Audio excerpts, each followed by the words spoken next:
Hello everyone, this lecture is exclusively recorded for second year BSc student of BK Birla College, Kalyan. This is mathematics class, semester 4, calculus paper 4.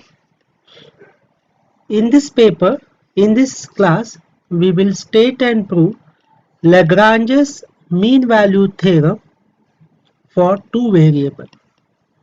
So let me state and prove Lagrange's mean value theorem. Lagrange's mean value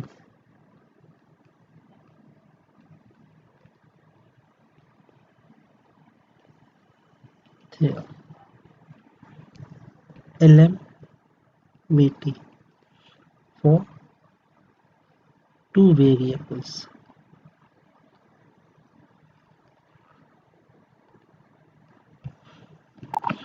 The statement is as follows. Let f is a function from U subset of R2 to R be a scalar valued function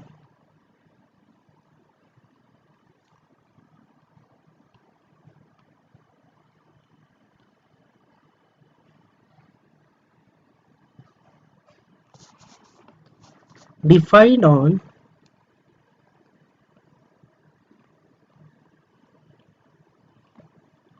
open set U subset of R2.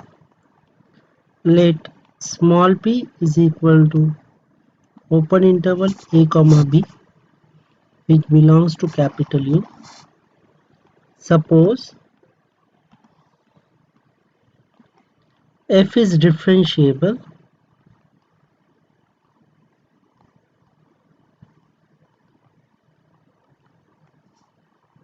on some neighborhood capital N of P in U, then A plus H comma B plus K which belongs to neighborhood N, there exists theta belongs to open interval 0 comma 1 such that f of A plus H comma B plus K minus f of A comma B is equal to H times dou f upon dou x at A plus theta H comma B plus theta K plus K times dou f upon dou y A plus theta H comma B plus theta K. We will prove the theorem.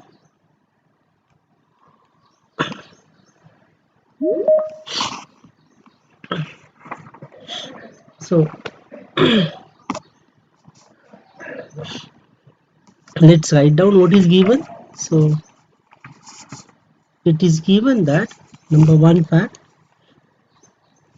f is from U subset of R2 to R is scalar valued function, is a scalar valued function.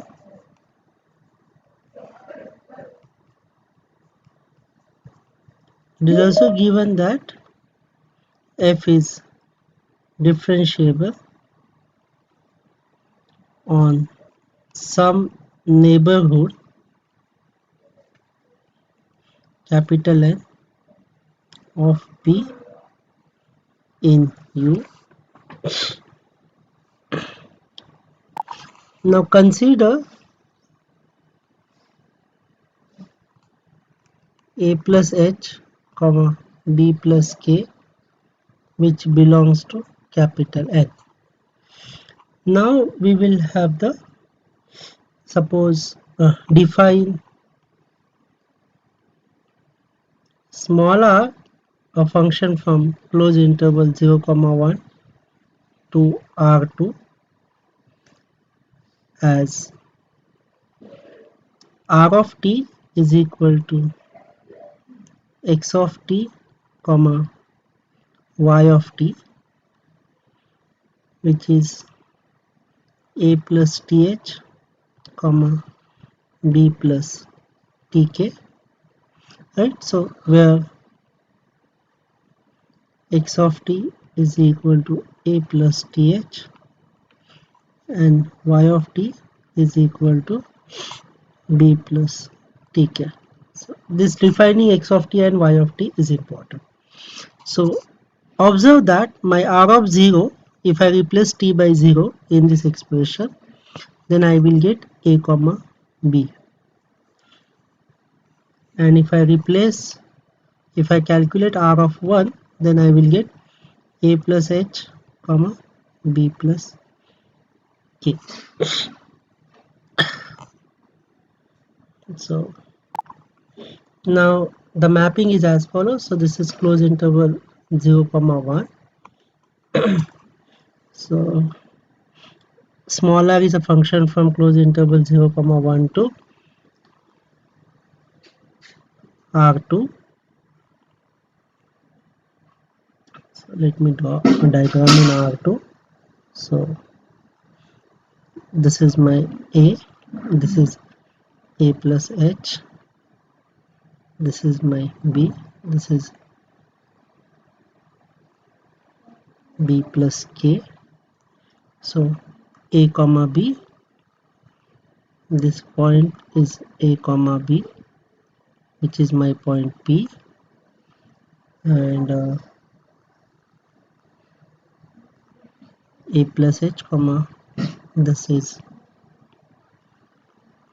a plus h comma p plus k.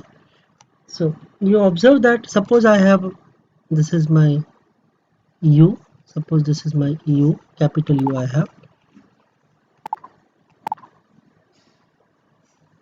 and p is a point which is a inside the neighborhood. So suppose this is my capital N. So I have defined a map r of t, which is from close interval 0 comma 1 to u subset of r2. So this is my small r, and from this to this I will again have a function mapping from this to this, f, which is from goes to r, because f is from r2 to r. Now I can have for any t, the point over here can be defined as x of t. Here it is x of t, and this f of x of t can be again mapped to here. So from here to here I can have direct mapping, which we will call it as capital G. So first we apply r, then we apply f. So FOR. So FOR is a mapping from close interval 0 comma 1 to R. So G is mapped from close interval 0 comma 1 to R. So G is a scalar valued function, that is clear, and it is in one variable. So let G is equal to FOR. So this would imply G of t is equal to f of r of t, which is equal to f of r of t is nothing but x of t comma y of t, which is same as f of x of t comma y of t is nothing but we have defined x of t. X of t is a plus th and y of t is b plus tk. So a plus th comma b plus tk. Now what is g of 0?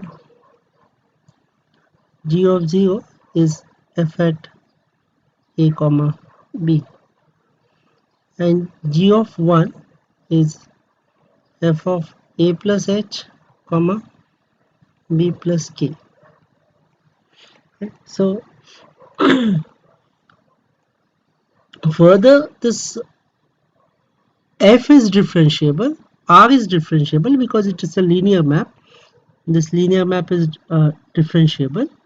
So composition of two differentiable mapping is again differentiable.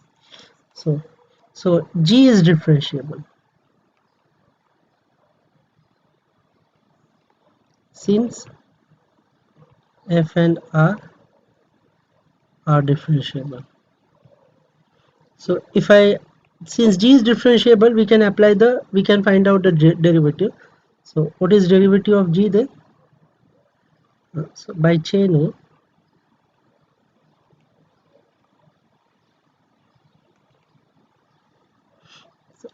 dg by dt, G is function of one variable, but you observe that F depends on x and y, and x and y again depends on t. So derivative of this will be dou f upon dou x into dx by dt plus dou f upon dou y into dy by dt. So this tree diagram is equally important. What is dx by dt? xt is a plus th. So dx by dt will be derivative of a is 0, derivative of th is h only. Similarly, what is dy by dt? Derivative with respect to y. So b derivative is 0, tk. T derivative is 1, so k. So only dx by dt is h and dy by dt is k. That we have to write down here. So dg by dt is equal to, now this is h and this is k. So h times dou f upon dou x plus k times dou f upon dou y. So g dash t, what we got it as follows: g dash t, what is g of t? G of t is this. So g dash t is evaluated at a plus th comma b plus tk. That should be noted. So g dash t is equal to h times dou f upon dou x evaluated at a plus th comma b plus tk plus k times dou f upon dou y evaluated at a plus th comma b plus tk.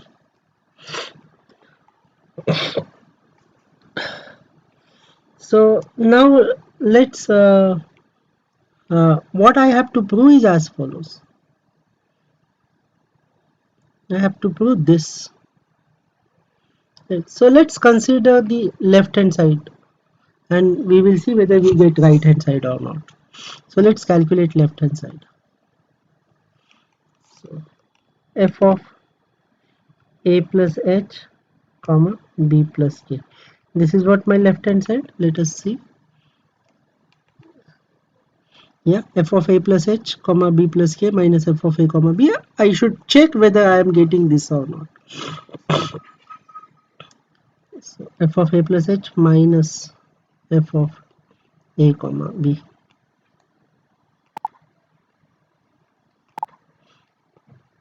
This is equal to, so you can see that f of a plus h is nothing but g of 1 and f of a plus b, a comma b is g of 0. So it is g of 1 minus g of 0. Now since g is differentiable, we can apply the Lagrange's mean value theorem of one variable on g. So this says that, so if you remember, Lagrange's mean value theorem is that basically for one variable g of b minus g of a upon b minus a is equal to some g dash c. We say there exists c between open interval a comma b such that g dash c is this, or there is another version of this also.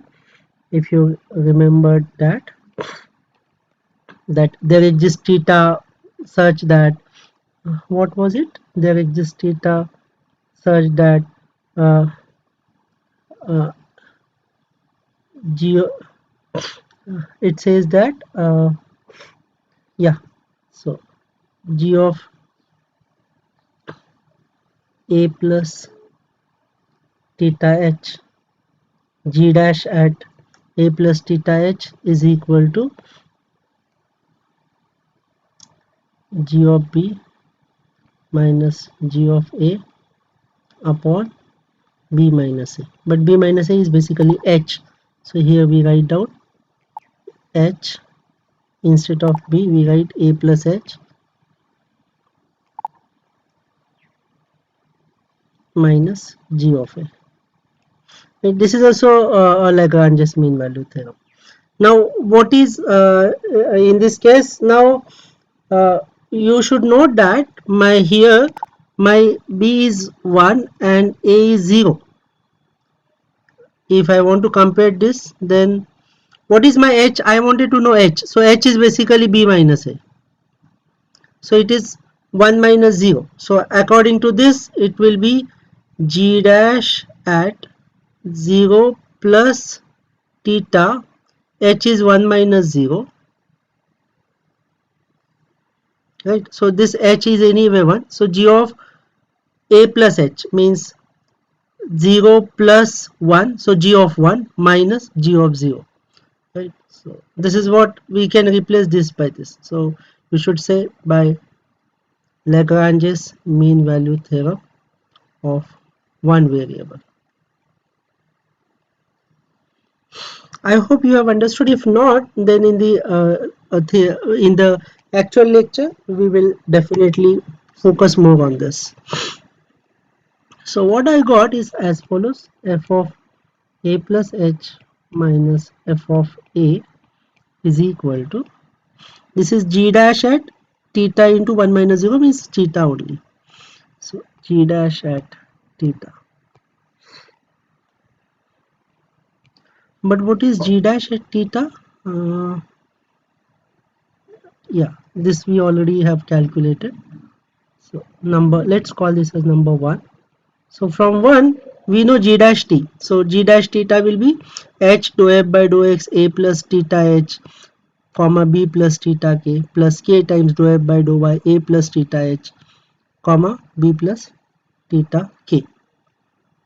So h times dou f upon dou x at a plus theta h comma b plus theta k plus k times dou f upon dou y dou f upon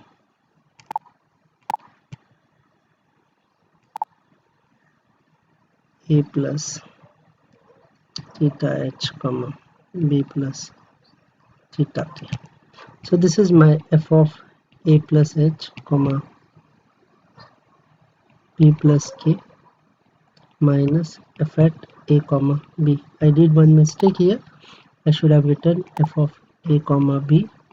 Similarly here I should have written f of a comma a plus h comma b plus k.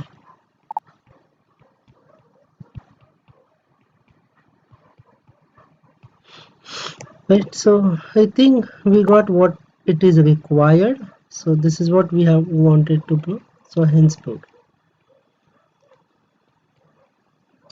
So this completes the Lagrange's mean value theorem for two variables. Thank you.